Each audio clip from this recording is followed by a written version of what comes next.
A sleek black Porsche is idling across from my house every morning. Not stopped, not visiting, just parked in my driveway like it owns the block.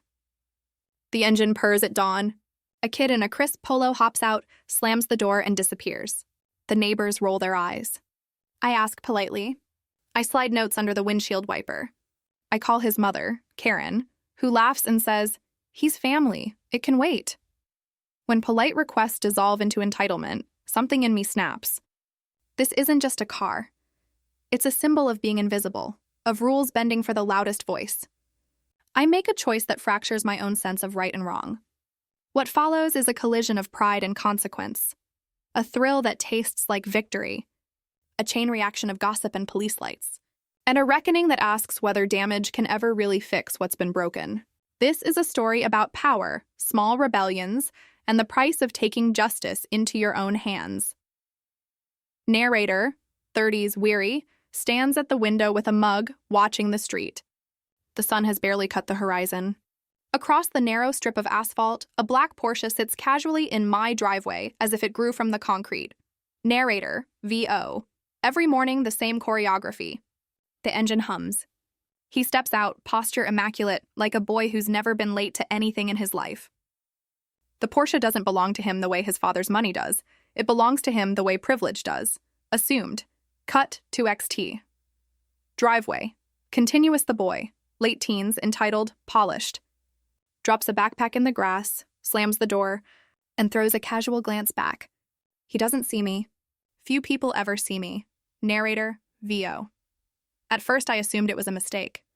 Maybe they're guests. Maybe there's an emergency. But mornings stretch into weeks. The same tires kiss the same concrete. The same smirk disappears between the hedges. I grab my coat, step outside. Narrator holding up a hand. Hey, that's my driveway. Boy, grinning. Parking's on the street, I guess. Mom said it's fine. She's dropping him up the block sometimes. He's family. He waves me off and walks into the house. The narrator stares at the Porsche, at the license plate that seems to mock the neighborhood. Cut to NT narrator's living room. Later. The narrator calls. Polite, controlled.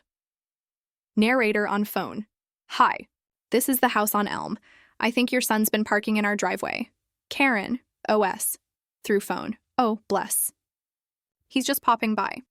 Don't worry about it, dear. We're family. We'll move it, weeks pass. The car stays.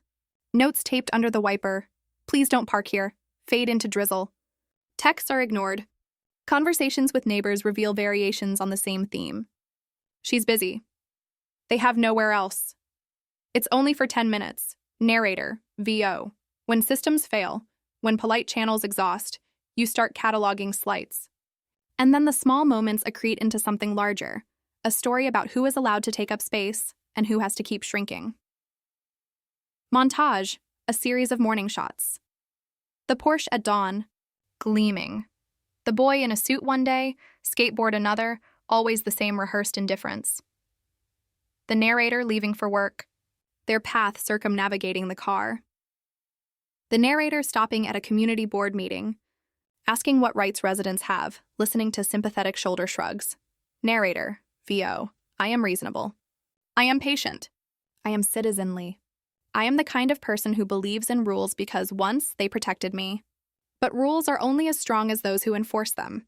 And enforcement, city permits, parking ordinances, neighborly appeals, takes time and money and stamina. I don't always have. Cut to XT, driveway, night. The street is quiet. The Porsche's silhouette softens in the lamplight. A shadow moves closer, not entirely confident. Breath visible in the cold air. The narrator, hands in pockets, looking up at a house that refrains from owning its consequence. Narrator, VO. It wasn't righteous. It wasn't glorious. It just felt inevitable. The camera holds on the car as the narrator's silhouette fades back into darkness. The decision is made, and in the quiet of that night, a promise and to fix something with a small, chaotic, personal correction settles like dust. The room is dimly lit. A single desk lamp cutting a pool of yellow light. Crumpled notes, parking citations, and a sticky note that reads, "Ask HOA," scatter across the desk. A quiet intensity takes over the narrator's face. part calculation, part desperation. Narrator, VO. I didn't plan a crime scene. I planned a message. There's a difference, at least in the stories we tell ourselves. I told myself I was reclaiming dignity, drawing a line. Flashback, a series of snippets. The narrator at a neighborhood meeting. Polite but firm. B. Karen's dismissive laugh on the phone. It's fine. Hun, C. The boy's back disappearing into the house. Back to study. The narrator scrolls through forums and reads case after case of parking disputes resolved by towing, by negotiation, by escalating small actions. They jot down possible non-violent options. Call towing company, get a neighbor to take a photo, file a formal complaint.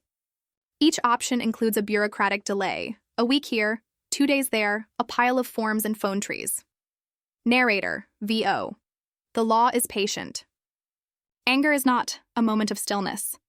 The narrator stands, walks to the window, watches the street below. A neighbor walks by, exchanging small talk about the weather and the leaves. No one mentions the Porsche. Narrator, VO. We invent reasons to do bad things. Sometimes it's pride. Sometimes it's curiosity. Mostly it's the simple arithmetic of injustice. One person takes. Another keeps quiet. The balance tips, and you want it back. Cut to XT. Driveway. Late night. The Porsche glints like a star fall into the curb. The narrator approaches with a tool bag, just a bag. Inside, gloves, old rags, a bottle of cleaner, a flashlight. Not a weapon. Not an instruction manual. Narrator, VO. I won't describe the sabotage. Not because I can't, but because naming method is rehearsal. This isn't a how-to. It's a confession, scene, the action, vaguely described. No technical details. A low rhythmic montage. Shadows moving, the soft creak of the door, the hush of breath, the scrape of something against metal. The camera never lingers on mechanical specifics. It lingers on faces, the narrator's hand trembling, a flash of adrenaline, the distant sound of a dog barking. Narrator, VO. When you cross a line, you feel two things at once: empowerment, because you have forced the world to respond, and an undercurrent of horror, because you know someone will pay for your decision. Cut to XT Street. Don the boy emerges to see his Porsche. Altered, disabled, its morning swagger broken. He swears, a series of sharp syllables that flutter down the street like startled birds.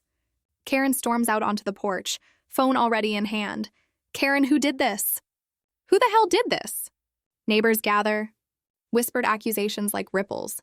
The narrator watches from a distance, heart hammering, fists clenched. Narrator, VO. That first flush of triumph is intoxicating.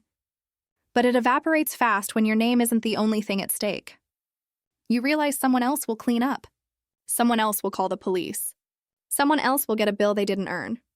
A police car arrives. Its lights wash the street in blue and red. People's faces turn toward the house like toward a stage. The narrator disappears back inside, tasting the bitter aftertaste of a victory that already smells like regret. The street feels smaller today. Blue and red reflections quiver on hedges and cars. Karen's voice cuts through the air, sharp and performative as a courtroom witness. Karen shouting, I will press charges. This is vandalism. Neighbors cluster, eyes wide, gossip growing like mold in a damp house. The boy alternates between righteous fury and a fragile victimhood. The narrator watches as passersby whisper about those people and the rich boy and revenge. Each rumor is a splinter. Narrator, VO. When you do something loud in a small place, the sound rebounds. It changes how people see you, sometimes not at all, often worse. Cut to into police station. Dire report is being filed. The officer takes statements, gentle in tone but efficient. The boy's account is a practiced performance. Shock, betrayal, helplessness. Karen's voice trembles with anger. Officer, did you see anyone? Any surveillance? License plates? Boy note, no. We'll check the cameras. The narrator sits in the corner of their living room, phone off, staring at the wall. There's a ledger of consequences forming in the mind. Legal action, restitution, community backlash. Narrator, VO, violence, economic, emotional, physical, draws a map of responsibilities. When you step into that territory, you're staking claims on outcomes you don't control.